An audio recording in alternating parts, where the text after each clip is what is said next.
সাহাবীরা আরজ করলো, ইয়া রাসূলুল্লাহ, আল্লাহর কাছে কোন আমল সব থেকে বেশি মর্যাদা সম্পন্ন? আন্নাহু সুইলাইল আমালি আফদাল, কোন আমলটা ফজিলতপূর্ণ সব থেকে আল্লাহর দরবারে? আল্লাহর নবী বলল, ক্বালা ঈমানুম বিল্লাহি সুম্মাল জিহাদু সুম্মা হাজ্জাতান ফি বাররাতান সাবআ সিনিনা মা বাইনা মাশরিকি ওয়াল মাগরিবি। সুবহানাল্লাহ। নবী করিম সাল্লাল্লাহু আলাইহি ওয়াসাল্লাম বলেন, আল্লাহর উপরে ঈমান আনা, পূর্ণ আস্থা বিশ্বাস স্থাপন করা আল্লাহ পাকের দরবারে সব থেকে ফজিলতপূর্ণ আমল। সুবহানাল্লাহ। একটা লোক যখন শিরিক করে, বিদআত করে, তার কিন্তু ঈমান থাকে না। আল্লাহ পাক বলে, এগুলোর থেকে ফিরে যখন এক আল্লাহর উপর ঈমান আনে, এর থেকে আর কোনো বড় আমল জমিনে নাই। সুবহানাল্লাহ। আল্লাহর নবী বলেন, এরপরে কোন আমল? সুম্মাল জিহাদু সুম্মা হাজ্জাতু ফি বাররাত। ইসলামে জিহাদ রয়েছে, হজ রয়েছে, যাকাত রয়েছে, রয়েছে কিনা? আল্লাহর নবী বলেন, মা বাইনা মাশরিকি ওয়াল মাগরিবি। মশরিক মাগরিব হলো পূর্ব আর পশ্চিম প্রান্ত, যার সীমানা পৃথিবীর কোনো মানুষ মাপতে পারে না আজও। আল্লাহর নবী বলে, যারা ঈমান এনে আল্লাহর জমিনে আল্লাহর দ্বীন কায়েম করার জন্য যারা লড়াই করে, এদের মর্যাদা কিয়ামতের ময়দানে যত দেয়া হবে, আল্লাহ যত সম্মান দিবেন। আর একজন সাধারণ মুসলমান ঈমান এনেছে, নামাজ পড়েছে, হজ করেছে, ইন্তেকাল করেছে, এও তো জান্নাত পাবে। কিন্তু আল্লাহর নবী বলে, এই দুইজনের মধ্যে ব্যবধানটা হবে মাশরিক থেকে মাগরিব পর্যন্ত। সুবহানাল্লাহ। পশ্চিম থেকে পূর্ব প্রান্ত যত দূরত্ব, আর একজন মুজাহিদ, একজন শহীদ আর একজন সাধারণ মুসলমানের ভিতরে এত বড় পার্থক্য থাকবে। সুবহানাল্লাহ। বন্ধুগণ আমার, এবার সূরা হুজরাতের 15 নম্বর আয়াতে আল্লাহ পাক বলেন, ইন্নামাল মুমিনুনাল্লাযীনা আমানু বিল্লাহি ওয়া রাসূলিহি সুম্মা লাম ইয়ারতাবু ওয়া জাহাদু বিআমওয়ালিহিম ওয়া আনফুসিহিম ফি সাবিলিল্লাহ উলাইকা হুমুস সাদিকুন। সুবহানাল্লাহ বলেন। আমাদের দুনিয়ায় বা বাংলাদেশে হিসাব করি, যার দাড়ি বড়, যার টুপি পাগড়ি আছে, পাঞ্জাবি ভালো আছে, আমরা আইডেন্টিফাই করি যে এই লোকটার ঈমান বেশ ভালো। কি বলেন আপনারা? কথা বলেন না কেন? যে লোকটাকে দেখতে শুনতে মাশাআল্লাহ, লোকটার ঈমানও আলহামদুলিল্লাহ মোটামুটি ভালো আছে। বলেন তো, এটা কি ঈমান মাপার মাপকাঠি? এটা কি ঈমান মাপার মাপকাঠি? তাহলে মাপকাঠি আল্লাহ করে দিয়েছেন। আল্লাহ পাক এখানে বলেন, আপনারা দেখে নেবেন বাংলা সরল ব্যাখ্যা যেই কোরআনে রয়েছে, সূরা হুজরাতের 15 নম্বর আয়াতে আল্লাহ কাকে ঈমানদার বলেছে। আল্লাহ পাক বলেন, ইন্নামাল মুমিনুনাল্লাযীনা মাস্ট বি ওয়াল ঈমান লা ইলাহা ইল্লাল্লাহ। জোরে বলেন, লা ইলাহা। যেই ব্যক্তি লা ইলাহা ইল্লাল্লাহ বলে ঈমান এনেছে, লা ইলাহা ইল্লাল্লাহ ছাড়া ঈমান হবে না। যেই ব্যক্তি লা ইলাহা ইল্লাল্লাহ বলে ঈমান এনেছে এবং আল্লাহ ও তার রাসূলের প্রতি দৃঢ় বিশ্বাস করেছে।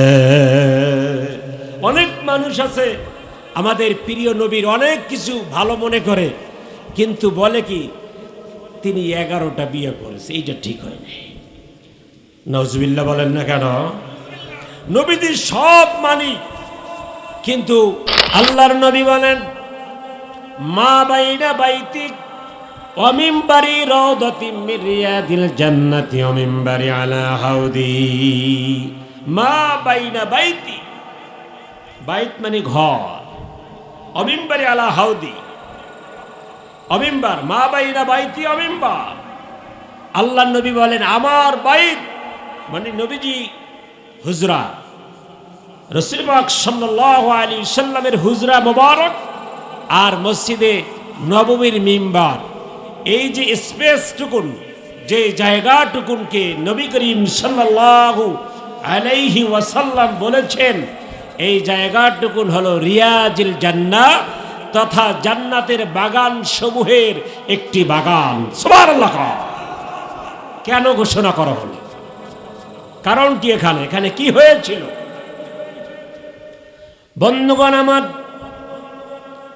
সাহাবী আজমাইন রিদওয়ানুল্লাহি তাআলা আলাইহিম তাহারা আরজ করল, ইয়া রাসূলুল্লাহ, ইয়া হাবিবাল্লাহ, আপনার হুজরা মোবারক আর মসজিদে নববীর মিম্বার এর মাসটুকুন রিয়াজুল জান্নাহ, জান্নাতের বাগান, কেন আল্লাহ রাব্বুল আলামিন কবুল করে নিলেন? কি কারণে?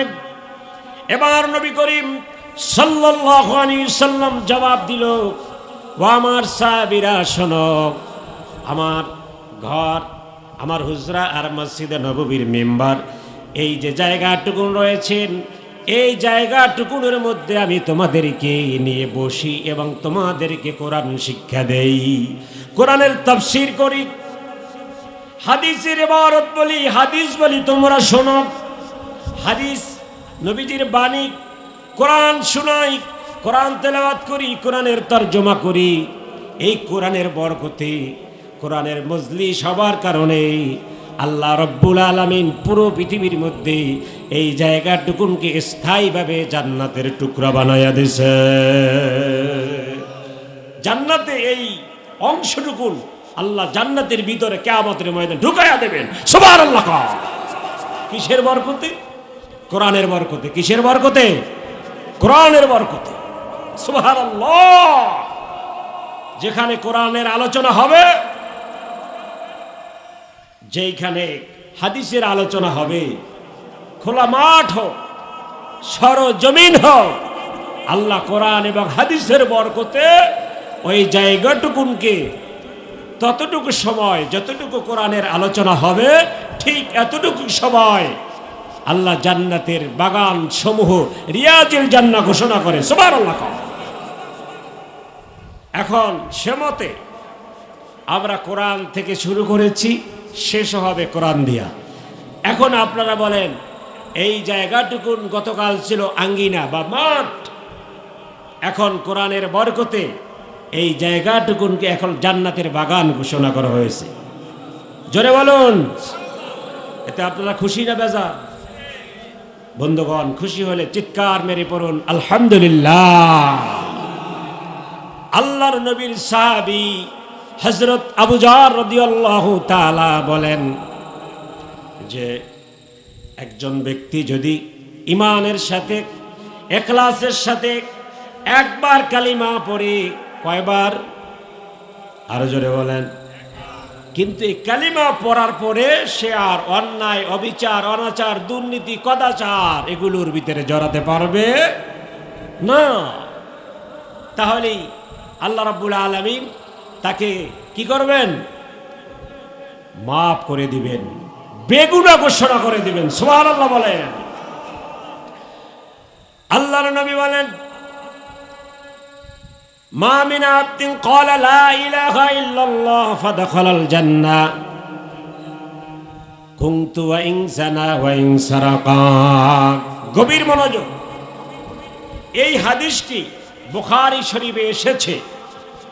বুখারী শরীফের মধ্যে এই সরার মধ্যে ব্যাপক আলোচনা হয়েছে যে এক ব্যক্তি যদি ঈমানের সাথে বলে লা ইলাহা ইল্লাল্লাহ মুহাম্মাদুর, জোরে বলেন মুহাম্মাদুর সাল্লাল্লাহু আলাইহি ওয়াসাল্লাম, whoever reads this kalima once with yaqeen and ikhlas, Allah shall forgive all his past sins. একবার ঈমানের সাথে কালিমা পড়লে all his past sins, পিছনের জীবনের সব গুনাহ ক্ষমা করে দেওয়া হয়। সুবহানাল্লাহ। আমরা কতবার পড়েছি, কতবার কালিমা পড়েছি, তবে অনেকে পরে রবীন্দ্রনাথ ঠাকুরের মতো কালিমা পড়ে।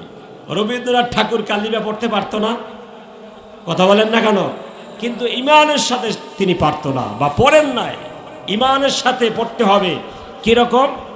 কালিমা হলো লা ইলাহা ইল্লাল্লাহু মুহাম্মাদুর রাসূলুল্লাহ সাল্লাল্লাহু আলাইহি ওয়াসাল্লাম। কিন্তু এই কালিমাকে তিন ভাবে বিভক্ত করা হয়েছে। এই তিনটা ভাগকে সমন্বয় করতে হবে, একত্রিত করতে হবে। ইকরার বিল লিসান, তাসদীক বিল জিনান, আমালি বিল আরকান। রবীন্দ্রনাথ ঠাকুর, হরে কৃষ্ণ, তারপরে দেবনাথ ঠাকুর, অনেক ঠাকুররা এই কালিমা পড়তে পারত। ইকরার বিল লিসান, তারা লিসান থেকে, মুখ থেকে এগুলো বলতো, পড়তে পারত। কিন্তু তাসদীক বিল জিনান, অন্তরে ধারণ করত। জোরে বলে অন্তরে ধারণ, অন্তরে লালন করত না। আমালি বিল আরকান, কাজে পরিণত করত। জোরে বলেন কাজে পরিণত। আমরা কালিমা পড়েছি, কিন্তু আমরা আবার মনে করি কি কোনো মানুষকে মেরে ফেলতে পারে, কোনো মানুষকে জীবন ভিক্ষা দিতে পারে। এটা আমরা অনেকে মনে করি কালিমা পড়ার পরে। কিন্তু that man cannot do anything without the command of Allah. Allah does everything without the help of anything. এই পৃথিবীতে that man cannot do anything without the command of Allah. Command of Allah, আল্লাহর হুকুম ছাড়া পৃথিবীতে, জোরে বলেন পৃথিবীতে কিছু, সুবহানাল্লাহ, আল্লাহু আকবার।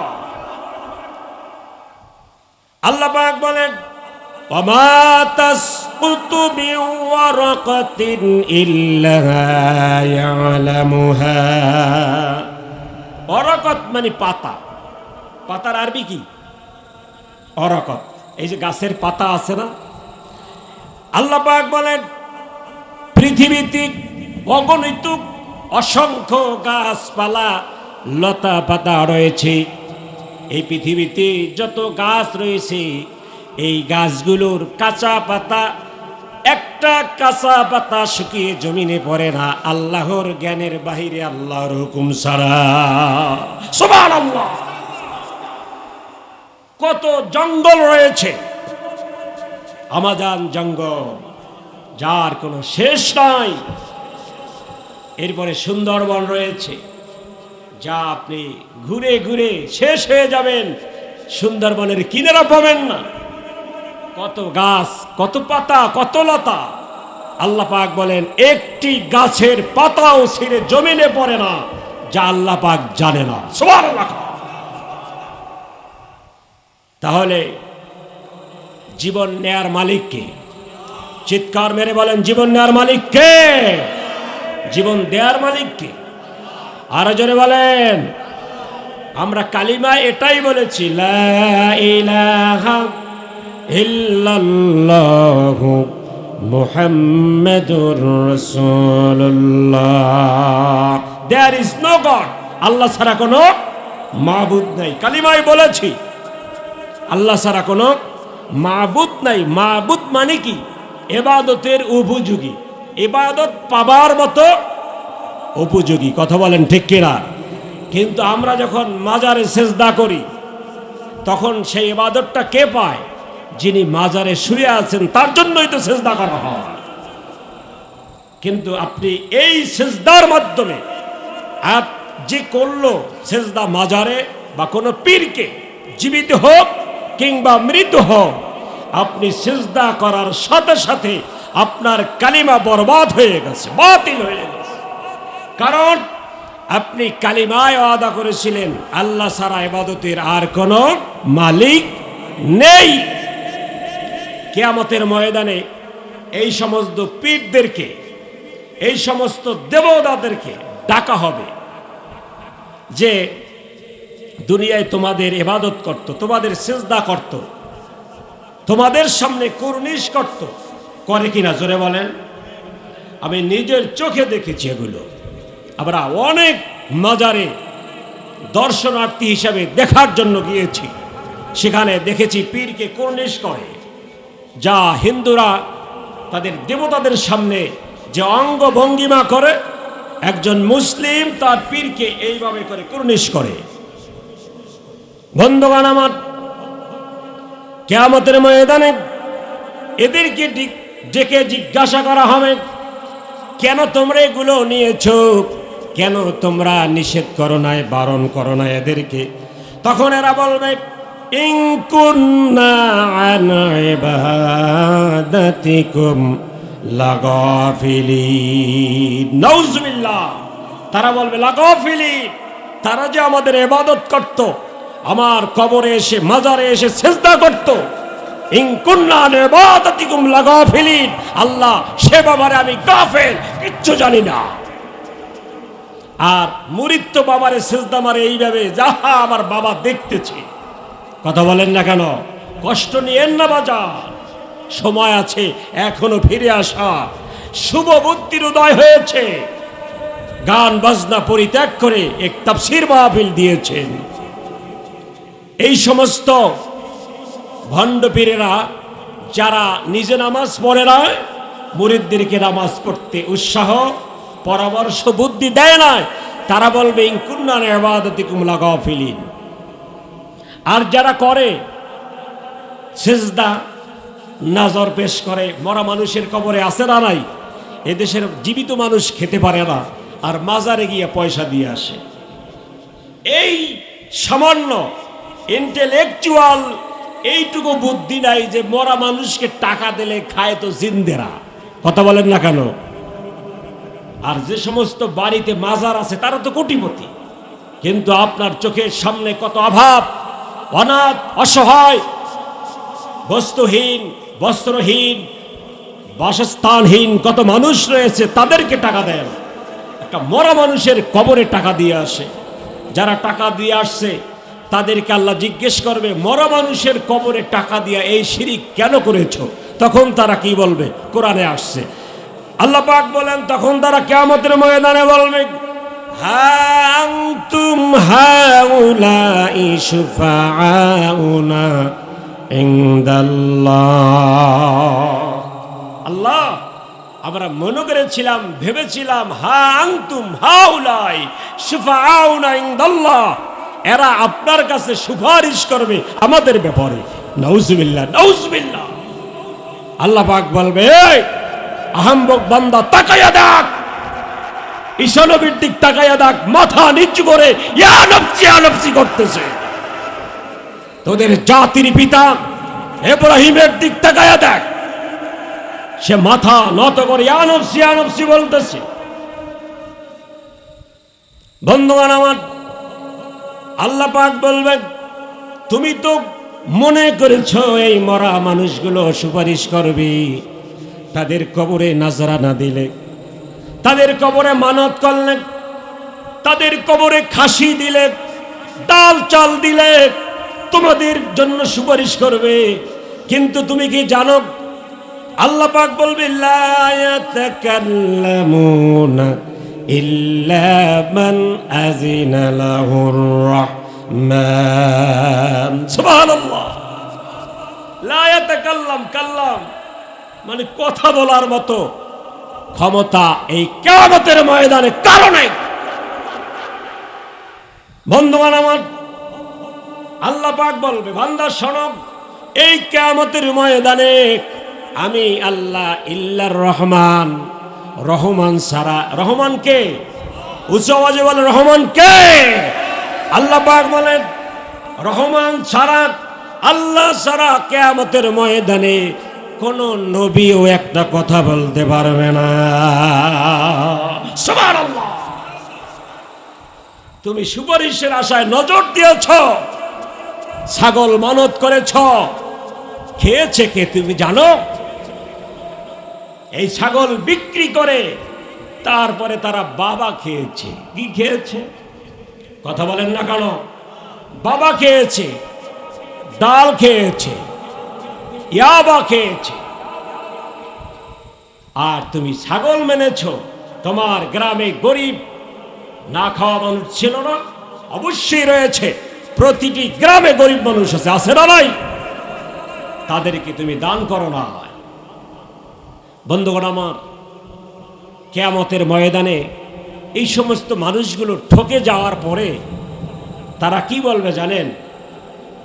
তারা বলবে ইয়াকুলু ইয়া লাইতানি কদ্দামতু লিহায়াতি। রব্বুল আলামিন, বড্ড ভুল করেছি, মারাত্মক ভুল করেছি। আল্লাহ, দুনিয়ার জীবন থেকে এই জীবনের জন্য কিছুই পাঠাতে পারি নাই, তবে আল্লাহ আরেকবার সুযোগ দাও, আমরা দুনিয়ায় গিয়ে এই ভুল সংশোধন করে আর শিরিক করব না, আর বেদাত করব না, মরা মানুষের কবরে কিছু দেব না, মরা মানুষকে সিজদা করব না, জিন্দা পীরকে সিজদা করব না, মৃত্যু পীরকে সিজদা করব না, আর মা বাবার খেদমত বাদ দিয়ে বাবার খেদমত আর কোনোদিনও করব না। আছে না নাই? মা বাবার খবর রাখে না, বাবার বাড়িতে দৌড়ায় এমন লোক আছে না নাই?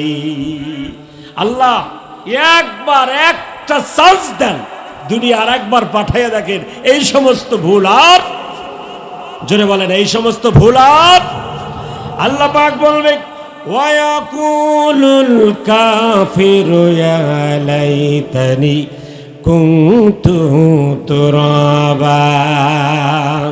কাফেররা বলবে আল্লাহ, না হয় আমাদেরকে মাটির সাথে মিলাইয়া দেন, তুরাবা, আর না হয় একবার দুনিয়ায় পাঠান। ওই যে আযাব দেখছি জাহান্নামের মধ্যে, আল্লাহ ওখানে আর দিয়েন না। বন্ধুগণ, আমি, আপনারা তো জ্ঞানী গুণী, বলেন তো তখন আত্মসমালোচনা, আত্মপক্ষ সমর্থনের কোন সুযোগ থাকবে? ফিরে আসার সুযোগ থাকবে? একটু মাথা খাটান, আমরা কি ভুল করতেছি? আমরা মুসলিম হয়ে আমার ঘরে, আমার পরিবারে আজ অনইসলামিক কার্যকলাপ, এবং কি এত শতবার উলামায়ে কেরাম বলে ইহুদি খ্রিস্টানদের পণ্য বর্জন করেন, আমরা কজনে করেছি? আপনি কি জানেন? একটি পেপসি, একটি কোকা কোলা, একটি 7 আপ খেয়ে আপনি যে আর্থিক সুবিধাটি ইসরায়েলকে দিচ্ছেন, বিজাতিদের দিচ্ছেন, বিদর্ভীকে দিচ্ছেন, ওই টাকা দিয়ে অস্ত্র বানিয়ে আপনার আমার মুসলমান ভাইদের রক্ত ঝরাচ্ছে। কথা বলেন ঠিক কিনা? এই জিজ্ঞাসা করা হবে না? আপনারা জানেন ফিলিস্তিন হল পৃথিবীতে একটি আদিম জাতি, পুরানো জাতি। কথা বলেন, ফিলিস্তিন, যাকে আগে বলা হতো প্যালেস্টাইন, ইংলিশে বলে প্যালেস্টাইন, এই প্যালেস্টাইন পৃথিবীর ইতিহাসে মধ্যপ্রাচ্য, পৃথিবীর সৃষ্টির শুরুতে কাবাগরের ওখানে আল্লাহ মাটি ফেলায়, সুবহানাল্লাহ। সেই মধ্যপ্রাচ্যের দেশ ফিলিস্তিন আজ ব্রিটেন সহ ইউরোপ, আমেরিকার নাস্তিক মুরতাদদের, খ্রিস্টানদের অপকৌশলে পরাস্ত হয়ে পৃথিবীতে আজও ফিলিস্তিনের স্বাধীনতা হয়নি। আর ইসরায়েল হলো পরাধীন আর এক রাষ্ট্রে থাকা মানুষ, জায়গা দিয়েছে ফিলিস্তিন, আজ তাদের স্বাধীনতা হয়েছে, যারা জায়গা দিয়েছে তাদের স্বাধীনতা হয়নি। বন্ধুগণ আমার, আজ আমরা যদি ইসরায়েলের পণ্য গ্রহণ করি, এই টাকা দিয়ে, এই পয়সা দিয়ে আমার আপনার ভাইয়ের রক্ত ঝরায়। কথা বলেন ঠিক কিনা? আমরা ঈদ পালন করেছি, ঈদের 3 দিন আগে হামাসের প্রধান ইসমাইল হানিয়া, হাফেজ মাওলানা ইসমাইল হানিয়া হলো হামাসের প্রধান। এই হামাসের প্রধানের 3টা ছেলেকে ঈদের 3 দিন আগে সেহরি খাবার সময় ক্ষেপণাস্ত্র দিয়ে হত্যা করা হয়েছে। ইন্না লিল্লাহ, আল্লাহ শহীদ হিসাবে কবুল করুক, বলো না আমিন। বন্ধুগণ আমার, আমি এই কথা কেন বলেছি জানেন? আমার আপনার সন্তান যদি 3টা সন্তান থাকে আর 3 জন যদি পরের আক্রমণে নিহত হয়, পরের দিন আপনার আমার কি অবস্থা হবে? কিন্তু বন্ধুগণ আমার, এই 3 সন্তানের জনক পিতা হচ্ছে ইসমাইল হানিয়া। 3টা ছেলে সেহরিতে শহীদ হয়েছে। পরের দিন ইসমাইল হানিয়া মসজিদে গিয়া খতম তারাবি পড়াচ্ছে। সুবহানাল্লাহ। ইমান কাকে বলে? বন্ধুগণ আমার, ইসমাইল হানিয়া ইমামতি করিয়েছেন এবং নামাজের ভিতরে ক্রন্দন করেছেন, কেঁদেছেন। আমার বিশ্বাস নামাজের মধ্যে তিনি আল্লাহর সঙ্গে কথা বলেছেন আর বলেছেন, আল্লাহ আমার 3টা সন্তান ছিল, 3টা সন্তান জিহাদের ময়দানে শহীদ হয়ে গেছে। আল্লাহ আমি কিয়ামতের ময়দানে যেন শহীদের পিতা হিসাবে মর্যাদা পাই। বন্ধুগণ আমার, আল্লাহ পাক বলেন, ওয়ালা তাহসাবান্নাল্লাযীনা কুতিলু ফি সাবিলিল্লাহি আমওয়াতা বাল আহইয়াউন ইনদা রাব্বিহিম ইউরযাকুন। সুবহানাল্লাহ। আল্লাহ পাক বলেন, পৃথিবীতে একটা মৃত্যু রয়েছে, যেই মৃত্যুকে তোমরা মৃত্যু বলো, আমি আল্লাহ মৃত্যু বলি না। সুবহানাল্লাহ। সেই মৃত্যুটা কি? সেই মৃত্যুটা হলো শাহাদাতের মৃত্যু। সুবহানাল্লাহ। আল্লাহ পাক বলেন, যারা আল্লাহর রাস্তায় লড়াই করেন, আল্লাহর জমিনে আল্লাহর দ্বীনকে বিজয়ী করার জন্য যারা লড়াই করে শহীদ হয়ে যায়, আল্লাহ পাক বলে, ওয়ালা তাহসাবান্নাল্লাযীনা কুতিলু ফি সাবিলিল্লাহি আমওয়াতা। যারা আল্লাহর রাস্তায় শহীদ হয়, ফি সাবিলিল্লাহি আমওয়াতা, তাদেরকে তোমরা মৃত্যু বলো না। তারা, আমি আল্লাহ আমার দরবারে তারা জীবিত। এমনকি তাদের যেই দেহটি যেই কবরে রাখা হয়, আমি আল্লাহ রাব্বুল আলামিন ওই কবরে সকাল সন্ধ্যা আমি খাবার পৌঁছায়া দেই। সুবহানাল্লাহ। কি মর্যাদা শহীদের, এটা আমরা বুঝি নাই। ওইখানে এই ফিলিস্তিনে এই প্যালেস্টাইনই হবে কিয়ামতের ময়দান। আল্লাহর মিম্বারটা এখানে বসানো হবে। ইসমাইল হানিয়া বলবে, রব্বুল আলামিন এই জমিনকে পবিত্র রাখার জন্য আমার কলিজার 3টা ধানকে কুরবান করে দিয়েছি। বল আল্লাহু আকবার। ওইখানেই হবে কিয়ামত। তারা জানে শহীদের মর্যাদা। সাহাবীরা আরজ করল, ইয়া রাসূলুল্লাহ, আল্লাহর কাছে কোন আমল সব থেকে বেশি মর্যাদা সম্পন্ন? আন্নাহু সুইলাইল আমালি আফদাল। কোন আমলটা ফজিলতপূর্ণ সব থেকে আল্লাহর দরবারে? আল্লাহর নবী বলল, ক্বালা ঈমানুম বিল্লাহি সুম্মাল জিহাদু সুম্মা হাজ্জাতান ফি বাররাতান সাবআ সিনিনা মা বাইনা মাশরিকি ওয়াল মাগরিবি।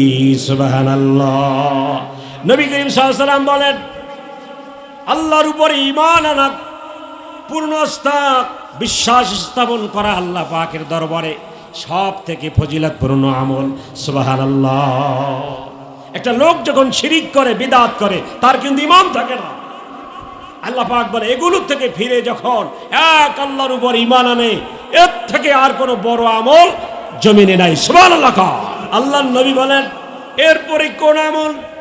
সুম্মাল জিহাদু সুম্মা হাজ্জাতু ফি বাররাত। ইসলামে জিহাদ রয়েছে, হজ রয়েছে, যাকাত রয়েছে, রয়েছে কিনা? আল্লাহর নবী বলেন, মা বাইনা মাশরিকি ওয়াল মাগরিবি। মশরিক মাগরিব হলো পূর্ব আর পশ্চিম প্রান্ত, যার সীমানা পৃথিবীর কোনো মানুষ মাপতে পারে না আজও। আল্লাহর নবী বলে, যারা ঈমান এনে আল্লাহর জমিনে আল্লাহর দ্বীন কায়েম করার জন্য যারা লড়াই করে, এদের মর্যাদা কিয়ামতের ময়দানে যত দেয়া হবে, আল্লাহ যত সম্মান দিবেন। আর একজন সাধারণ মুসলমান ঈমান এনেছে, নামাজ পড়েছে, হজ করেছে, ইন্তেকাল করেছে, এও তো জান্নাত পাবে। কিন্তু আল্লাহর নবী বলে, এই 2 জনের মধ্যে ব্যবধানটা হবে মাশরিক থেকে মাগরিব পর্যন্ত। সুবহানাল্লাহ। পশ্চিম থেকে পূর্ব প্রান্ত যত দূরত্ব, আর একজন মুজাহিদ, একজন শহীদ আর একজন সাধারণ মুসলমানের ভিতরে এত বড় পার্থক্য থাকবে। সুবহানাল্লাহ। বন্ধুগণ আমার, এবার সূরা হুজরাতে সূরা হুজরাতের 15 নম্বর আয়াতে আল্লাহ পাক বলেন, ইন্নামাল মুমিনুনা আল্লাযীনা আমানু বিল্লাহি ওয়া রাসূলিহি সুম্মা লাম ইয়ারতাবু ওয়া জাহাদু বিআমওয়ালিহিম ওয়া আনফুসিহিম ফি সাবিলিল্লাহ উলাইকা হুমুস সাদিকুন। সুবহানাল্লাহ বলেন। আমাদের দুনিয়ায় বা বাংলাদেশে হিসাব করি, যার দাড়ি বড়, যার টুপি পাগড়ি আছে, পাঞ্জাবি ভালো আছে, আমরা আইডেন্টিফাই করি যে এই লোকটার ঈমান বেশ ভালো। কি বলেন আপনারা? কথা বলেন না কেন? যে লোকটাকে দেখতে শুনতে মাশাআল্লাহ, লোকটার ঈমানও আলহামদুলিল্লাহ মোটামুটি ভালো আছে। বলেন তো, এটা কি ঈমান মাপার মাপকাঠি? এটা কি ঈমান মাপার মাপকাঠি? তাহলে মাপকাঠি আল্লাহ করে দিয়েছেন। আল্লাহ পাক এখানে বলেন, আপনারা দেখে নেবেন বাংলা সরল ব্যাখ্যা যেই কোরআনে রয়েছে, সূরা হুজরাতের 15 নম্বর আয়াতে আল্লাহ কাকে ঈমানদার বলেছে। আল্লাহ পাক বলেন, ইন্নামাল মুমিনুনা আল্লাযীনা মাস্ট বি ওয়াল ঈমান লা ইলাহা ইল্লাল্লাহ। জোরে বলেন লা ইলাহা। যেই ব্যক্তি লা ইলাহা ইল্লাল্লাহ বলে ঈমান এনেছে, লা ইলাহা ইল্লাল্লাহ ছাড়া ঈমান হবে না। যেই ব্যক্তি লা ইলাহা ইল্লাল্লাহ বলে ঈমান এনেছে এবং আল্লাহ ও তার রাসূলের প্রতি দৃঢ় বিশ্বাস করেছে। অনেক মানুষ আছে আমাদের প্রিয় নবীর অনেক কিছু ভালো মনে করে, কিন্তু বলে কি তিনি 11টা বিয়ে করেছে, এইটা ঠিক হয় না। নাউজুবিল্লাহ বলেন না কেন? নবীজির সব মানি, কিন্তু নবীজি মেরাজে গেছেন এইটা বিজ্ঞান সম্মত নয়। এটা বিজ্ঞান সম্মত নয় বিধায় আমার একটু ডাউট হয়। নাউজুবিল্লাহ বলেন। এরকম যদি কারো ইমানের ভিতরে ডাউট থাকে, সন্দিহান থাকে, জাররা থেকে জাররা পরিমাণ আমার নবীর উপরে, আল্লাহ পাক বলে তুই ডাইরেক্ট বেঈমান, তোর ঈমান নেই। নাউজুবিল্লাহ বলেন। আল্লাহ পাক সূরা হুজরাতের 15 নম্বর আয়াতে কারিমায় বলেন, বিশ্বাস করতে হবে আল্লাহর উপরে এবং তার রাসূলের উপরে, যা আনিত করেছেন, যা নিয়ে এসেছেন এবং যা নিষেধ করেছেন, এর উপরে বিশ্বাস করার নাম হলো, জোরে বলেন, ঈমান। আল্লাহ পাক বলেন, তুমি ঈমান এনেছো, এখন পরীক্ষা দেওয়া লাগবে। মুখ থেকে বললে হবে? কথা বলেন না কেন? আমরা তো মুখ থেকে অনেক কিছুই বলি। কি বলি জানেন? স্বামী স্ত্রী আছে না? স্ত্রী আর স্বামী সুখের সময় বলে, স্বামী তুমি আমার জীবন, তুমি আমার মরণ। সত্যই স্বামী স্ত্রী জীবন মরণের ভালোবাসা আছে না নাই?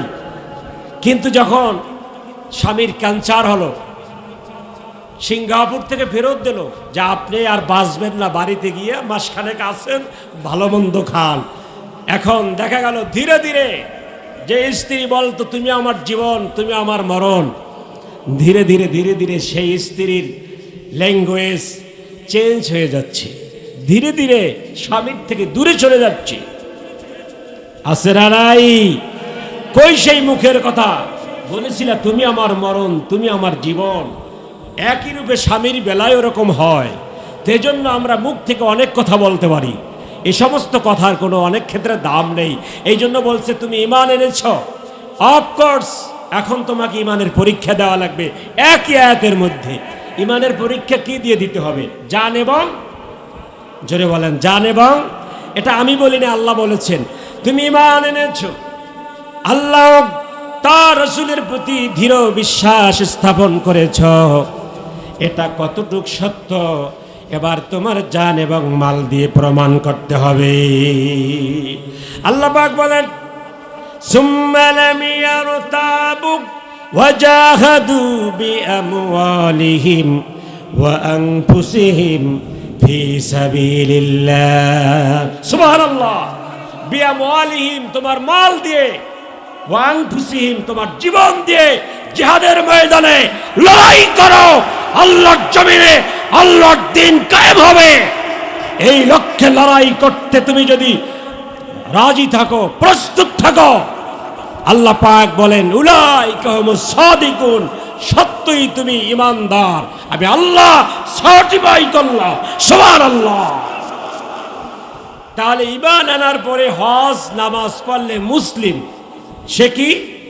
জোরে বলেন, সে মুসলিম, ঈমানদার নয়। ঈমানদার না। আল্লাহ এখানে ইন্নামাল মুমিনুনা আল্লাযীনা, মাস্ট বি ইন্নামাল মুমিনুনা লা ইলাহা ইল্লাল্লাহ। ঈমানদার হতে হলে নামাজ কালাম রোজা করলে হবে মুসলিম। আর যদি জান এবং বল দিয়ে জিহাদের ময়দানে ইসলামের শত্রুদের সামনে রণাঙ্গনে বীর বেশে লড়াই করতে পারো, তাহলে তুমি ঈমানদার। উলাইকা হুমুস সাদিকুন, তোমার জন্য আমার জান্নাত প্রস্তুত। সুবহানাল্লাহ। ঈমানদার মুসলিমের পার্থক্য বুঝতে পেরেছেন? সূরা হুজরাত। ভাই অনেকে আছে না যারা নাস্তিক, বাপের নাম রাখছে আব্দুর রহমান, আছে না নাই? কথা বলেন না কা? নাম হইছে আতর আলী। নাম কি? আতর আলী। চোখে হইছে কেতর, আছে না নাই? নাম হইছে আতর আলী। গা থেকে শরীর থেকে জেসেম থেকে গুরগন্ধ আসে, আছে না নাই? নাম কি? কথা কয় না কা? আতর আলী। আর এক জায়গায় গেলাম, নাম হইল সুন্দর আলী। নাম কি? সুন্দর আলী, কিন্তু পাতিলের তলার থেকেও কালা, আছে না নাই? বাপে আউস করে নাম রাখছে সুন্দর আলী। এগুলো হলো নাম, এতে ইসলামের কিছু আসে যায়? আপনারা জানেন হুমায়ুন রশিদ, ঢাকা বিশ্ববিদ্যালয়ের বাংলা প্রভাষক আব্দুর রহমান, এরা ছিল নাস্তিক। এরা কি ছিল? নাস্তিক। মুসলমানের ঘরে জন্ম, নাম মুসলিম, কাজে কি? জোরে বলেন না কেন? এগুলো স্বীকৃতিপ্রাপ্ত নাস্তিক। কিন্তু আমাদের মহল্লা এলাকায় গ্রামে ঘুপটিক মারা নাস্তিকও আছে, প্রকাশ করে না। আল্লাহ পাক বলেন তুমি মুসলমানের ঘরে জন্ম নিয়েছো, কিচ্ছু আসে যায় না। ঈমান আনার পরে যদি নামাজ রোজা হজ যাকাত আদায় করো, তুমি হবে মুসলিম। তুমি কি? আর যদি ঈমানদার হতে চাও, আল্লাহর জমিনে আল্লাহর দ্বীন কায়েমের জন্য জান এবং মাল বাজি রেখে লড়াই চালিয়ে যাও। ইসমাইল হানিয়া, হামাসের যিনি প্রধান, তিনি এই আয়াতের অর্থ বুঝতে পেরে 3টা সন্তান শহীদ হওয়ার পরেও তিনি ঘাবড়ে যান নাই, মুমূর্ষ হন নাই। একই দিন তিনি এই এশার নামাজ পড়িয়ে খতম তারাবি পড়িয়েছেন। সুবহানাল্লাহ, সুবহানাল্লাহ। তিনি হলো কি? ঈমানদার বাট মুসলিম। আমরা হলাম মুসলিম। আমরা কি? মুসলিম। যখন সত্য কথা বলার প্রয়োজন হয় তখন বলি ভাই আমারে ঝামেলায় ফালাসনি, আমি সাক্ষীটা কি দিতে পারবো না, আছে না নাই? বন্ধুগণ আমার, সহিহ মুসলিম শরীফের হাদিস, আল্লাহর নবী বলেন মান মাতা ওয়া লাম ইয়াকসুক ওয়া লাম ইউহাদ্দিস বি নাফসাহু মাতা আলা শিবাতিন মিন নিফাক। আল্লাহর নবী বলে কোন এক ব্যক্তি মৃত্যুবরণ করল, আছে না নাই? মান মাতা, মরে গেল, সে চলে গেল, কিন্তু সে জীবনে জিহাদ করে নাই, এমনকি জিহাদের তামান্নাও করে নাই যে আল্লাহর জমিনে আল্লাহর দ্বীন কিভাবে কায়েম হবে, কোরআন দিয়ে রাষ্ট্র চালাবো। আজান হলে একজন মুসলমান যুবকও ঘরে থাকতে পারবে না, আছে না নাই? এমন একটি আইন দেখার যে ফিলিংস করলো না, তামান্না করলো না। আল্লাহ পাক বলে যে এমন সুন্দর নিদর্শন, চোর যদি চুরি করে কি কাটা যাবে? জোরে বলেন। একটা চোরের যদি হাত কাটা হয় নবাবগঞ্জ, এই দেশে কেউ আর চুরি করার সাহস পাবে? আর কোরআনের আইন নেই, চুরি করে মামু খালু ধরে 20-30 হাজার দিয়ে জামিনে এসে আবার 2 মাস পর চুরি করে, আছে না নাই? এই জন্য আল্লাহর জমিনে আল্লাহর দ্বীন কায়েম না হলে কোনোদিনও মানুষ সুখে শান্তি দিয়ে বসবাস করতে পারবে না। আল্লাহ পাক এই জন্য বলে যে যারা এই তামান্নাটুকু রাখে নাই, আল্লাহর জমিনে আল্লাহর হুকুম কায়েম হোক, অথচ এই তামান্নাও আসে নাই, মরে গেছে। সে বড় পিসাব ছিল, বড় বুজুর্গ ছিল, বড় আলেম ছিল, জিহাদের তামান্না ছিল না। আল্লাহর নবী বলে তার মৃত্যুটা হয়েছে মুনাফিক অবস্থা। সহিহ মুসলিমের হাদিস, পৃথিবীর কেউ এই কথা নাড়াতে পারবে না। সে মুনাফিক অবস্থায় মারা গেছে। কে বলেছেন? নবী করিম সাল্লাল্লাহু আলাইহি সাল্লাম। জিহাদের তামান্না নেই, আপনার মতো মানুষের 4 আনার দাম নেই আল্লাহর কাছে।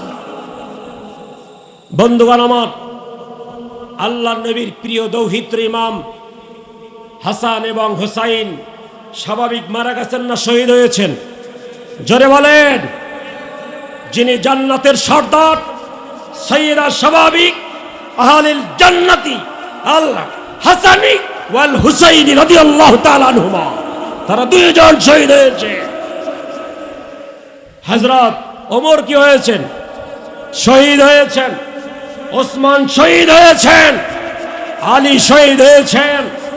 হযরত আবু বকর রাদিয়াল্লাহু তাআলা বিষ প্রয়োগে শহীদ হয়েছেন।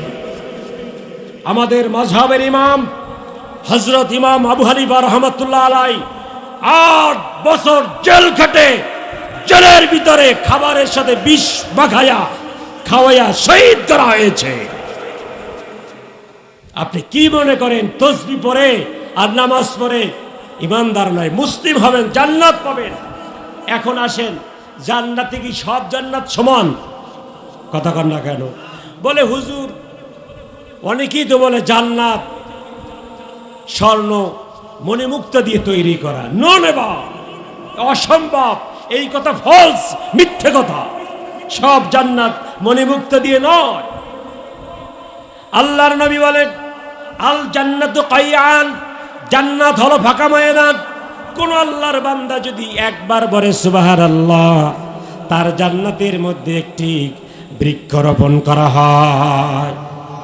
কই বললাম না, হলো না? আপনার জান্নাত খালি, আপনি জান্নাতে ফল পাবেন না। জোরে বলুন সুবহানাল্লাহ। লাগানো হয়ে গেছে। যদি আরেকবার চিৎকার মেরে বলেন সুন্দর একটি গাছ হবে, জোরে বলুন। হয় না, আরো জোরে। এটা শুনেছেন না আপনারা? তাহলে বলেন তো, জান্নাতের ভিতরে কি ফল ফুল ভরা? সুবহানাল্লাহ পড়বেন, মাঠে হবে। সুবহানাল্লাহ পড়বেন না, মাঠ থাকবে খিল। জান্নাত কি থাকবে? খিল। আপনার হাল চাষ করে খাওয়া লাগবে, বিশ্বাস করেন। এটা তো হাদিস শরীফ। জান্নাতের ভিতরে সুবহানাল্লাহ বললে গাছ লাগাবে, তাহলে হবে না। আল জান্নাতু কাইয়ান, নবী বলেন জান্নাত ফাঁকা ময়দান। যার যত আমল, জান্নাত তত সুন্দর। সুবহানাল্লাহ। বন্ধুগণ আমার, আল্লাহর নবী বলে ক্বালা ইন্না ফিল জান্নাতি মিয়াতু দারাজা, জান্নাতের মধ্যে 100 শ্রেণী রয়েছে, 100 মর্যাদা রয়েছে, 100 ডিভিশন রয়েছে। আচ্ছা বলেন তো, এই উপজেলা, আপনাদের নবাবগঞ্জ উপজেলায় আগের যিনি এমপি, তার নাম বলেন? আমি জানি না। না না, এখনো তো সে। আগের এমপির নাম কি? সালমা ইসলাম। ও আচ্ছা, সে যদি কোনো কারণে জেলে যায়, আচ্ছা বলেন তো, জেলের মধ্যে চোর বাটপার আছে না? আর উনি তো এমপি সাহেব, আগে ছিলেন, সাবেক এমপি।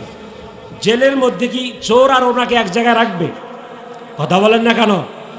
তিনি সামাজিক মর্যাদার কারণে ডিভিশন পাবে। কিভাবে ডিভিশন পাবে? জেলের মধ্যে এমন এমন ডিভিশন আছে যা আপনার বাড়িতে সেই সুযোগ সুবিধা নাই। আছে না নাই? মনে করেন খালেদা জিয়া যেই জেলে থাকে, পেপার পায়, খবর পড়তে পারে, কিন্তু আর চোর যারা বাটপার তারা পারে? আমি একটা উদাহরণস্বরূপ বললাম, কোনো রাজনৈতিক বক্তব্য আমি দিচ্ছি না, বুঝাবার জন্য। আল্লাহর নবী মানে জান্নাতের মধ্যে ক্বালা ইন্না ফিল জান্নাতি মিয়া, মিয়া কত? 100 ডিভিশন রয়েছে, 100 মর্যাদা রয়েছে। আল্লাহ পাক বলে এই 100 মর্যাদা, প্রথম মর্যাদাটি কারা পাবে? আসর আলাই প্রস্তুত থাকেন, অনেক জান্নাতির কাজ করে খাওয়া লাগবে। এটা কিভাবে আমি অ্যানালাইজ করেছি। কষ্ট হবে জান্নাতের মধ্যে, আল্লাহ নরমাল জান্নাত দিয়ে দেবে। যাও, খালি নামাজ পড়ছো, জিকির করছো, আর কিছু করো নাই, বাড়তি কিছু করো নাই, তাহাজ্জুদে জাগো না। আর আমার কত বান্দা না ঘুমিয়ে তাহাজ্জুদ পড়ে, তুমি তখন নাক টেনে ঘুমিয়েছো, আছে না নাই? এখন যে ঘুম ভেঙে তাহাজ্জুদ পড়েছে তার জান্নাত আর আমার জান্নাত সমান হবে? ননেবার, এটা হতে পারে না। বন্ধুগণ আমার, নবী করিম সাল্লাল্লাহু আলাইহি ওয়াসাল্লাম বলেন, এই যে জান্নাতের মধ্যে 100 শ্রেণী হবে, এই 100 শ্রেণীর প্রথম শ্রেণী কারা পাবে? এবার নবী করিম সাল্লাল্লাহু আলাইহি ওয়াসাল্লাম বলেন, আদাল্লাহু লিল মুজাহিদিনা ফি সাবিলিল্লাহি মা বাইনাত দারাজাতাইনি কামা বাইনাস সামাই ওয়াল আরদ। বন্ধুরা আমার, এখানে আমার পাশে আলেম বসা আছে, ফকুজকু ওয়াজ করার তো আর দিন নাই। এরপরে সারা পৃথিবী দেখবে মিডিয়ার মাধ্যমে। আজকের আপনাদের সামনে আমি বয়ান করছি, রেকর্ড হচ্ছে বাংলাদেশের অন্যতম মিডিয়া মুসলিম টিভি।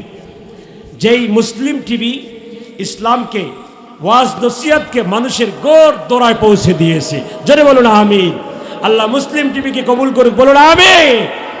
বন্ধুগণ আমার, এই অর্থাৎ অবান্তর কথা বলার কোনো সুযোগ আছে মিথ্যে বানিয়ে?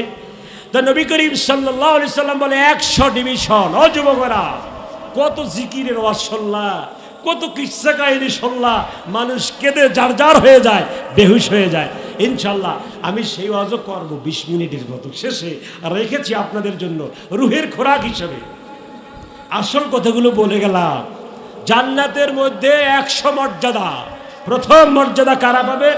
হুজুর কিন্তু আমার পাশে ইমাম সাহেব বসাতে, তার মানে হাদিসের এবারত তিনি বুঝতে পেরেছেন। আদাল্লাহু লিল মুজাহিদিনা ফি সাবিলিল্লাহ, যারা আল্লাহর রাস্তায়, আল্লাহর উদ্দেশ্যে জিহাদের ময়দানে দিন কায়েমের জন্য লড়াই করেছে। বন্ধুগণ আমার, আল্লাহ পাক বলেছে চুরি করলে হাত কাটো, আর মানুষ বলে জেলে দাও। এখন বলেন হুকুম কাটটা ভালো? আপনি মনে করতে পারেন হাতটা কাটলে কত না অসুবিধা। আল্লাহ পাক যে হিকমত রাখেন, যে জ্ঞান রাখেন, আমরা কি তা রাখি? আল্লাহ পাকের উদ্দেশ্য হলো সারা বাংলাদেশে একজনের হাত কাটে, হাত কেটে তারপরে টেলিভিশনে দেখানো হোক।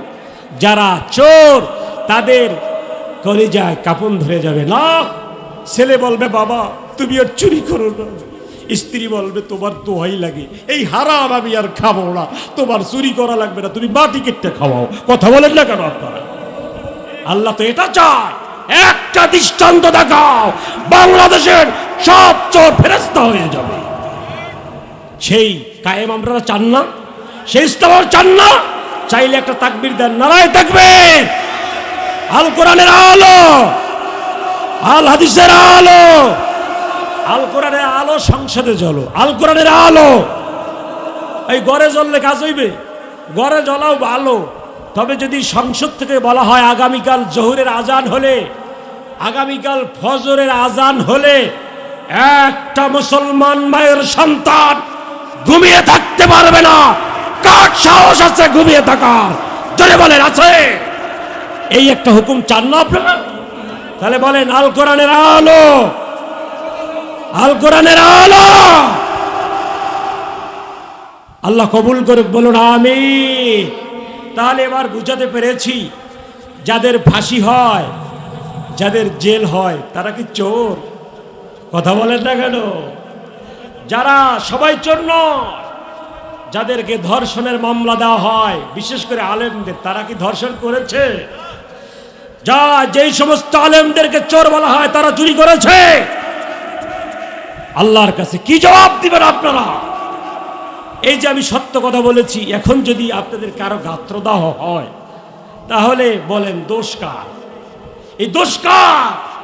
কারণ হলো আপনার এলেমের অভাব, এলেমের কমজোরি। কারণ ভাই, আপনি যেই দলই করেন, মরলে পর দল কি কবরে যাবে? কথা বলেন না কেন? আপনি যেই মতেই থাকেন, মত কবরে যাবে। এই জন্য সত্য কথা বললাম। আশা করি আপনাদের সকলের বোধোদয় হয়েছে। জন্মসূত্রে আমরা মুসলিম, নামাজ রোজা করে মুসলিমই হতে পারবো, ভালো মুসলিম। কিন্তু ঈমানদার হতে হলে জান এবং মাল বাজি রেখে আল্লাহর জমিনে আল্লাহর দ্বীন কায়েমের জন্য লড়াই করা লাগবে। কথা বলেন ঠিক কিনা? এবার আসুন, আমাদের নবী হলো কি? নেতা। আমাদের নবী কি? যে না, নবীকে মানি শুধু নামাজের মধ্যে দুরূদ শরীফ পড়ার জন্য। আছে না এমন?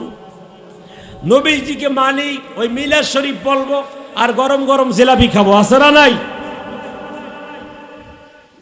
নবীকে আল্লাহ কোরআন শরীফে 5টা শ্রেষ্ঠত্ব দেওয়া হয়েছে। কয়টা ভাইরা আমার? 1 নম্বর শ্রেষ্ঠত্ব দেওয়া হয়েছে সাইয়্যিদুল বাশার। তিনি কি? সাইয়্যিদ মানে কি? নেতা, সর্দার। সাইয়্যিদ মানে কি? সর্দার। আর বাশার মানে সমস্ত মানুষকে আরবিতে বাশারও বলা হয়। সাইয়্যিদুল বাশার। আল্লাহ পাক বলে, দুনিয়ার মানুষ, তোমাদের নবী হলো সমস্ত জানের নেতা। সুবহানাল্লাহ। আমাদের নেতা লেনিন নয়, আমাদের নেতা আব্রাহাম লিঙ্কন নয়, কার্ল মার্কস নয়, ডারউইন আমাদের নেতা নয়। আমাদের নেতার নাম কি? চিৎকার মেরে বলেন মুহাম্মাদুর। জোরে বলেন মুহাম্মাদুর। আমাদের তিনি নেতা। ভাইরা আমার, মানুষের নেতা তিনি। নবীদের নেতাকে জোরে বলেন। আল্লাহ পাক বলেন সাইয়্যিদুল মুরসালিন, ইমামুল মুরসালিন। ইমামুল, জোরে বলে ইমামুল। আল্লাহ পাক যখন নবীজিকে মেরাজে নেবে, তখন ওই তার বাহনটাকে মসজিদে আকসা, যেই মসজিদকে বাঁচাবার জন্য ফিলিস্তিনের হামাস যোদ্ধারা লড়াই করতেছে, এই মসজিদে ওই মেরাজের রাত্রে আল্লাহর নবী ৭০,০০০ নবীকে নিয়ে নামাজ পড়েছে। আল্লাহু আকবার বলে। কত বড় পবিত্র জায়গা। কাবা শরীফে কয়জনে নামাজ পড়েছে? কয়জন নবী? জোরে বলেন কয়জন নবী? হাতে গোনা। আর এই মসজিদে আকসা একটানা আল্লাহ নবীর পেছনে ৭০,০০০ নবী নামাজ পড়েছে। আল্লাহ পাক বলেছে, হে হাবিব, আপনি শুধু নবী না, ইমামুল মুরসালিন, সমস্ত নবীদের আপনি ইমাম। সুবহানাল্লাহ। আমাদের নবীর সম্মান, ইজ্জত কে বাড়াইয়া দিচ্ছেন? জোরে বলেন। আল্লাহ পাক বলেন ওয়ারাফানা লাকা যিকরাক। নবী আমার, আমার নাম যেখানে, আমার সম্মান যেখানে, আল্লাহ পাক বলে আমার সম্মান, আমার নাম যেখানে, হাবিব আপনার নাম, আপনার ইজ্জত সেখানে। সুবহানাল্লাহ। আমার নাম আরশে, আপনার নাম কোথায়? আরশে। আমার নাম কোরআনে, আপনার নাম? আমার নাম জান্নাতে, আপনার নাম? আমার নাম আজানে, আপনার নাম? আশহাদু আন্না মুহাম্মাদার। আমার নাম নামাজে, আপনার নাম? আল্লাহুম্মা সাল্লি আলা মুহাম্মাদ। সুতরাং হাবিব, এমন ইজ্জত আপনাকে দিয়েছি, পৃথিবীর কোন মানুষ, কোন ইবাদত আল্লাহর কাছে পৌঁছাতে পারবে না আপনার নাম ছাড়া। সুবহানাল্লাহ। কথা ঠিক না বে ঠিক? বন্ধুরা আমার, আল্লাহ বলে হাবিব আরো আছে, আপনি দুনিয়ার নেতা, আখেরাতের নেতাকে মুহাম্মাদুর। বন্ধুরা, আল্লাহ পাক বলে নবী আপনাকে আরেকটি সম্মান দিলাম, সাইয়্যিদুল কাউনাইন। আছে না নাই? ইমাম সাহেব আছে না নাই? কথা বললেন, তারা মনে করবে হুজুরে দুধ দেয়, মনে বানাইটা নাই বলে কিনা। সাইয়্যিদুল কাউনাইন। কাউনাইন মানে দুই জাহান। কাউনাইন মানে কি? কথা বলে না কেন? দুনিয়া এক জাহান, আখেরাত। আল্লাহ পাক বলে সাইয়্যিদুল কাউনাইন, নবী আপনাকে দুনিয়ায় সর্দার বানিয়েছি, আখেরাতে আপনি সর্দার। সুবহানাল্লাহ। একমাত্র আপনার সুপারিশই অন্যান্য নবীরাও জান্নাত পাবে, এছাড়া কেউ পাবে? সুবহানাল্লাহ, সুবহানাল্লাহ। মুসা নবীর সুপারিশ লাগবে নবীজির উম্মতের, মানে নবীজির ছাত্রের সুপারিশে মুসা নবী জান্নাতে যাবে। মুসা নবীকে বল আল্লাহ, আল্লাহ জিজ্ঞেস করবে, মুসা দাওয়াত দেছো ঠিক মতো না মারছো খালি সবাই? মুসা নবীর মায়ের কথা জানেন না আপনারা? ফেরাউন নদীর ঘাট থেকে তুলে এনেছে, আনে না? আসিয়াকে বলছে, আছিয়া ছেলেটা তো অনেক সুন্দর, একটু আমি আদর করি। মানুষ আদর করে কিভাবে জানেন? ছেলেদেরকে, ছোট শিশুদেরকে চুমু দিয়ে। কথা বলে না কেন? ছোট বাচ্চাদের কিভাবে আদর করে? চুমু দিয়ে। আসিয়াকে বলছে, আসিয়া আমার কোলে দাও একটু, আমি একটু আদর করি। আল্লাহ পাক বলে, মুসা তোমার পুরো জিসম পবিত্র, আর ফেরাউনের পুরো জিসম কি নাপাক। খবরদার তোমার পবিত্র গাল মোবারকে যেন ফেরাউন মুখ লাগাইতে পারে না, অ্যালার্ট হয়ে যাও। মুসা নবী বলে, আমি রেডি। বামাত সুর সুর করতে আছে হাতের তারায়, কয়টা পয়সা আইবে, পয়সা হাতের টাকা, হাত তারা চুলকাইলে বলি রে পয়সা। আর মুসা নবী এবার রেডি, যদি ফেরাউনের নাপাক গাল তার গালে লাগায় খবর আছে। বন্ধুগণ আমার, ধীরে ধীরে ধীরে ধীরে পিতৃতুল্য স্নেহ পরশ লাগাবে মুসা নবীর গালে ফেরাউন। আল্লাহ পাক বলে, আমি এটা পছন্দ করি, তুমি ব্যবস্থা নাও। হযরত মুসা নবীর তখন বয়স কত? মায়ের দুধ খায়, 5-6 মাস বয়স, কি একটু বেশি কম যাই হোক এদিক সেদিক এরকম একটা বয়স। এ সময় কেউ অ্যাকশন নিতে পারে, কিন্তু আল্লাহ মুসা নবীকে সেই ক্ষমতা।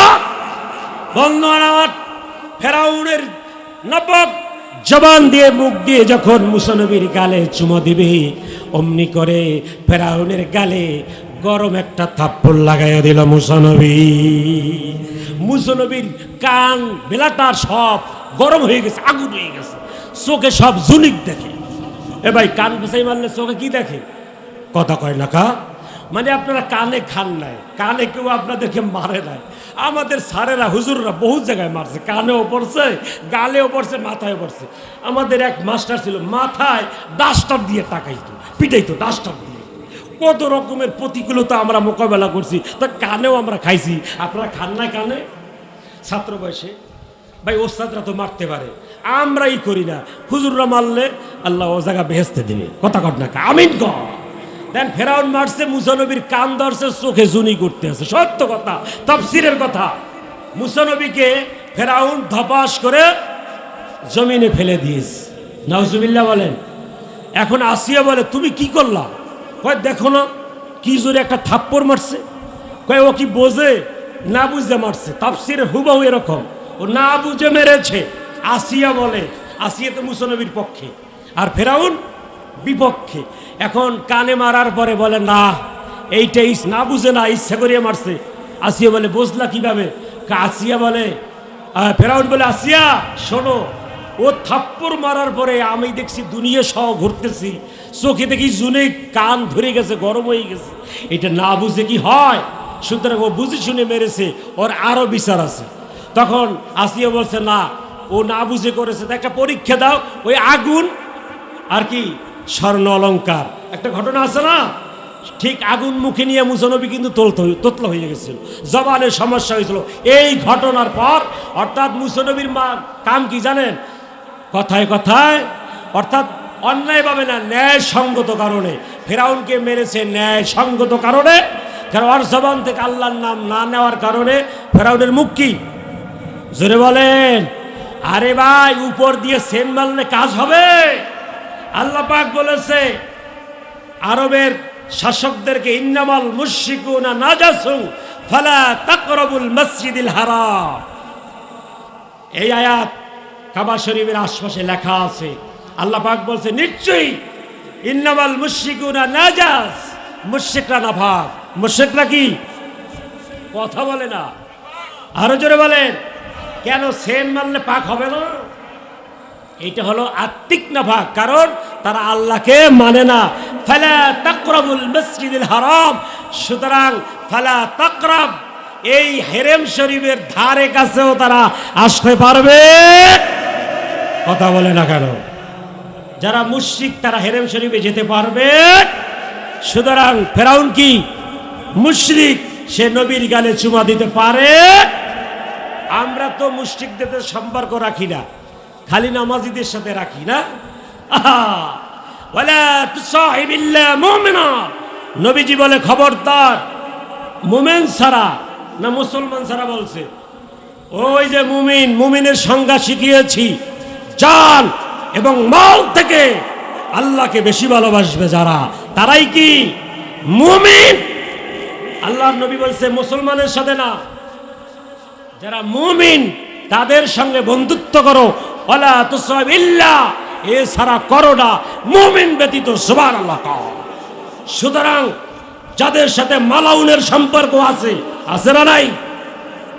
বলে হুজুর এটা আবার কেমন বক্তব্য? যদি আপনার তাকে দিনে আনার ইসলামের শিক্ষা দীক্ষা দেওয়ার খেয়াল থাকে তাহলে মিশেন, ওঠা বসা করেন, আর না হয় তাদের সাথে চলাফেরা করা বিলকুল হারাম।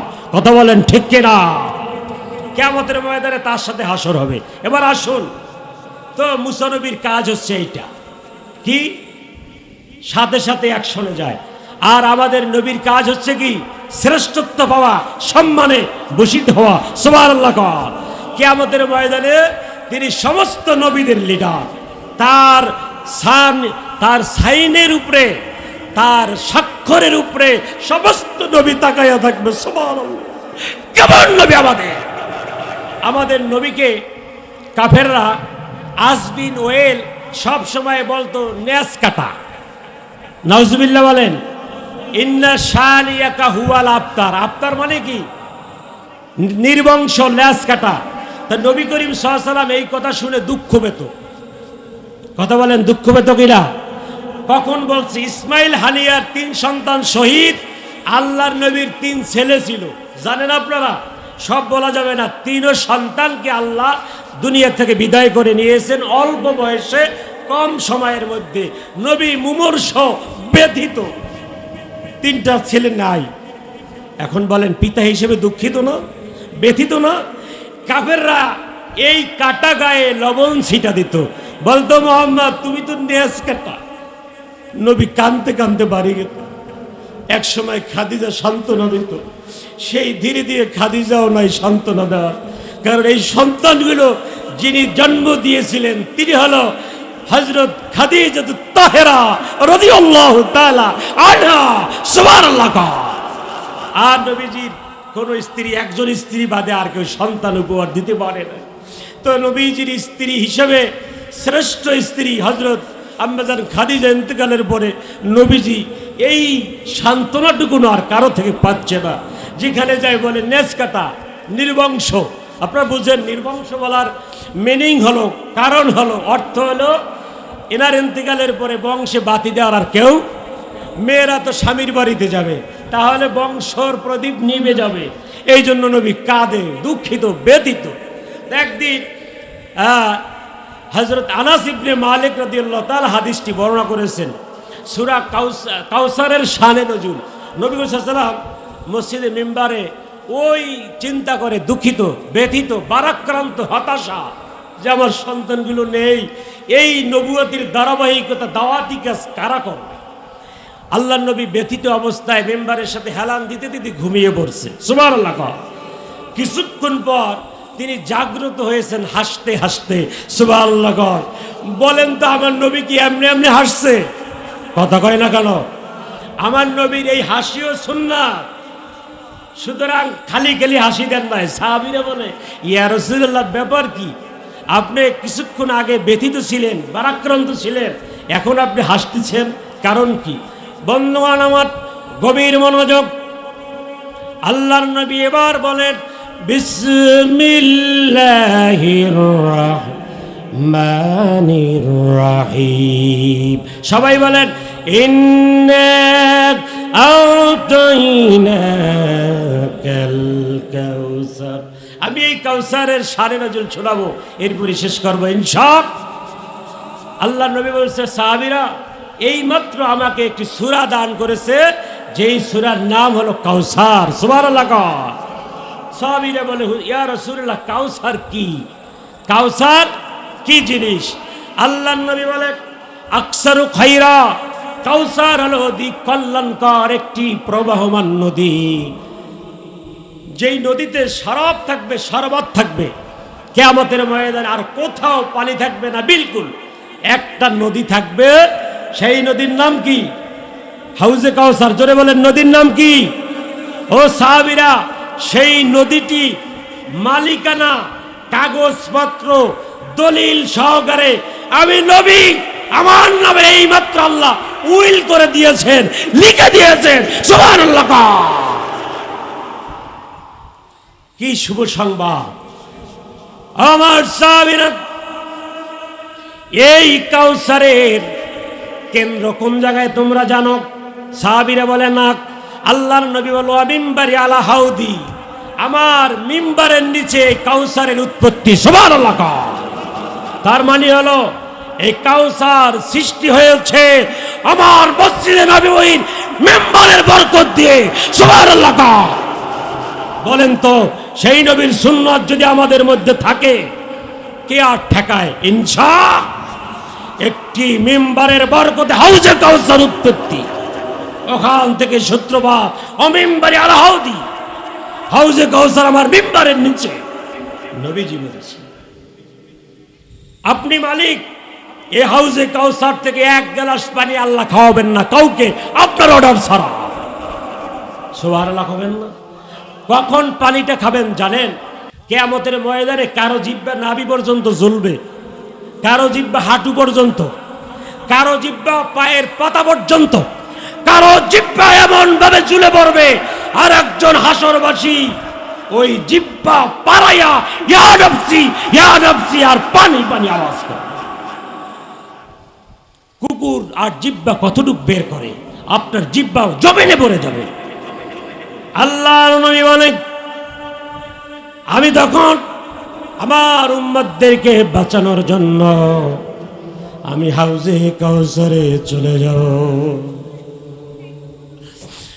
ভাইরা আমার, আল্লাহ পাক বলেন ওয়াতাদাউ কুল্লু জাতি হামলিন হামলাহা ওয়া তারান নাসা সুকারা। সমস্ত মানুষ হেলবে আর দুলবে অচেতন হয়ে পানির দিচ্ছে। আর যে সমস্ত মা তাদের গর্ভে সন্তান থাকবে ওই অবস্থায় কিয়ামত হয়ে গেছে, 40,000 বছর পর উঠে তাদের ওই পেটে সন্তান থাকবে। কিন্তু রোদের তাপে ওয়াতাদাউ কুল্লু জাতি হামলিন হামলা, প্রত্যেকটা গর্ভধারিণী মায়ের সন্তান খালাস হয়ে যাবে রোদের তাপে।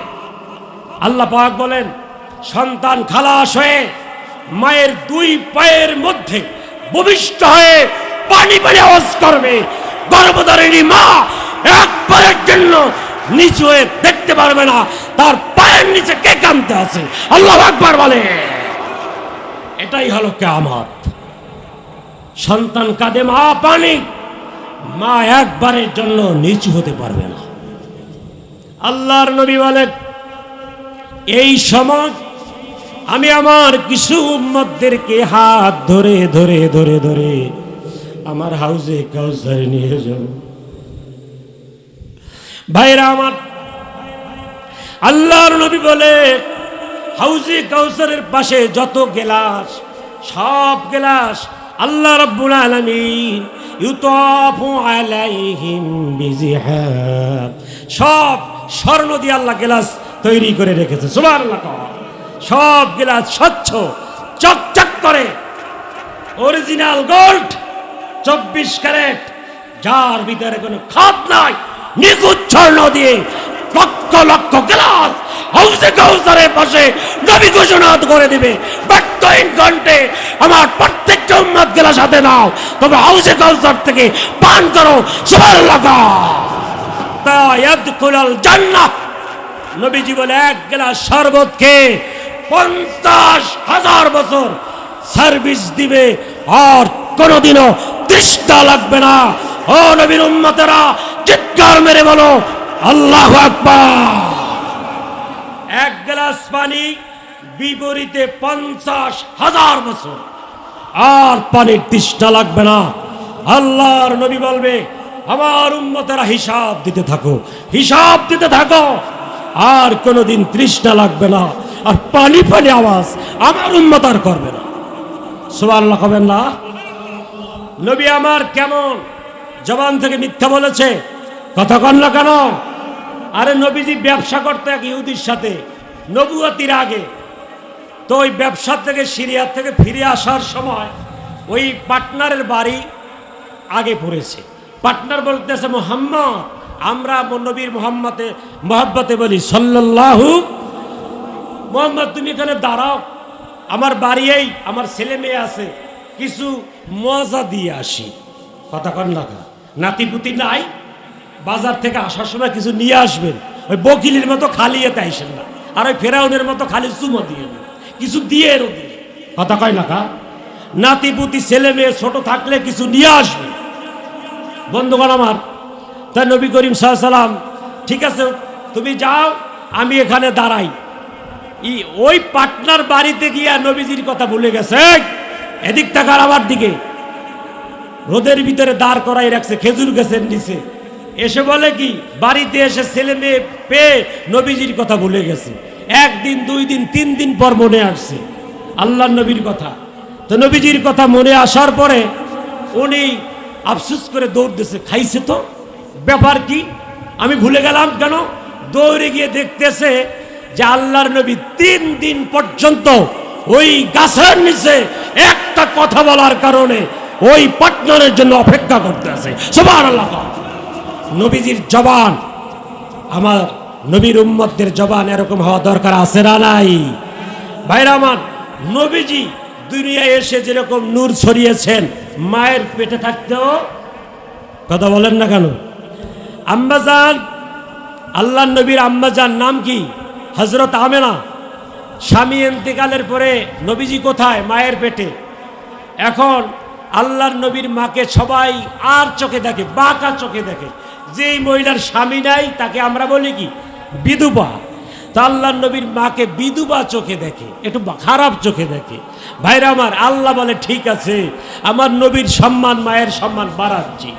বন্ধুগণ আমার, একদিন নবীজির দাদি গোসল করতে গেছে গোসলখানায়। এই ওয়াকিয়া বলেই শেষ করব।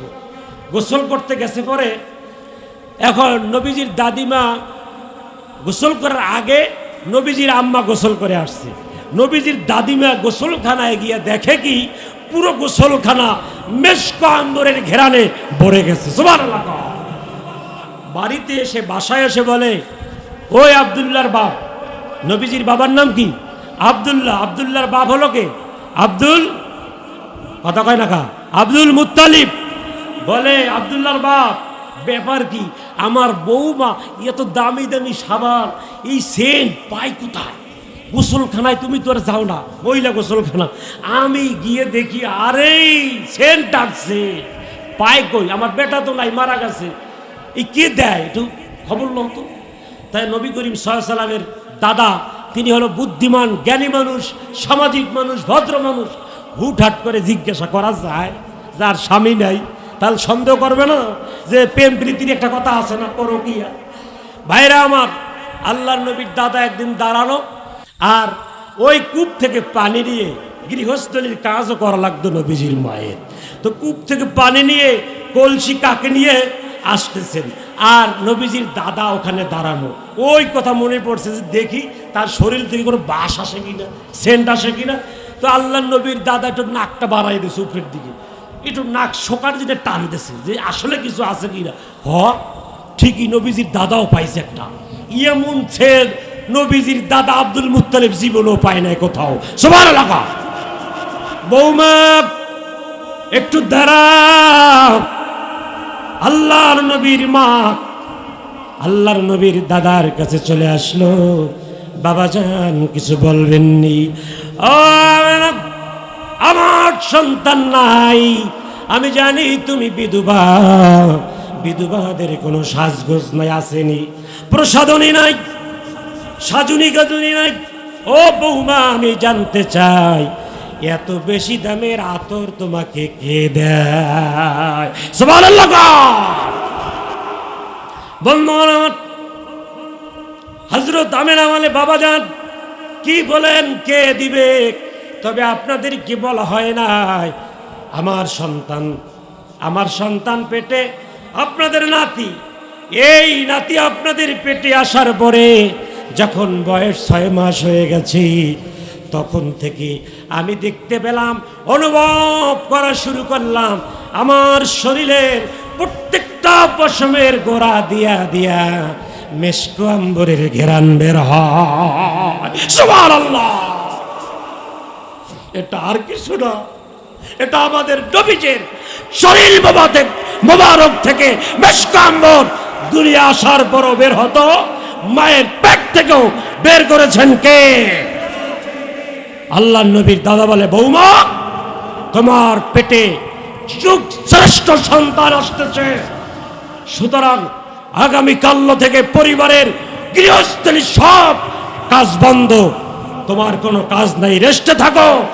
এত সম্মান বাড়িয়ে দিয়েছেন কে? ভাইরা আমার, সেই নবীর উম্মত আমরা। থুতু ফেলাইলে সাহাবীরা খেয়ে ফেলত। সুতরাং এই নবীর কথাগুলোই বললাম, আপনারা ইনশাআল্লাহ নির্দ্বিধায় সংকোচহীনভাবে মুখে দাঁড়িয়ে রাখবেন। হাউজে কাউসারের কাছে যাওয়া লাগবে বাবারা, পারলে টুপি পরবেন। কোরআনের মাহফিলে, প্রত্যেকটা মাহফিলে অ্যাটেন্ড করবেন। উলামায়ে কেরাম, এই যে নায়েবে নবী মসজিদের ইমাম সাহেব, ভালো চোখে দেখবেন। চা খাইলে সম্ভব হলে এক কাপ চা খাওয়াবেন, মোহাব্বত করবেন। এই মোহাব্বত কিয়ামতের ময়দানে আল্লাহ নবীর কিনারে আপনাকে দাঁড় করিয়ে দিবে। জোরে বলেন আমিন। আজ এ পর্যন্ত আমি আমার সংক্ষিপ্ত বক্তব্য শেষ করব। তার আগে যদি আমার কথায় কেউ ব্যথিত, আক্রান্ত, আঘাত পেয়ে থাকেন, আল্লাহর হস্তে, আল্লাহর দিক তাকিয়ে ক্ষমা সুন্দর দৃষ্টিতে ক্ষমা করবেন। ভালো কথাগুলো গ্রহণ করবেন। ভুল কথা বলে থাকলে ডিলিট করে দিবেন, আমাকেও ক্ষমা করে দিবেন। ইনশাআল্লাহ আবার দেখা হবে সেই কিয়ামতের ময়দান তথা জান্নাতের কোন এক কক্ষে। আল্লাহ কবুল করুক, আমিন। আমা আলাইনা ইল্লাল বালাগ। আসসালামু আলাইকুম ওয়া রাহমাতুল্লাহি ওয়া বারাকাতুহু।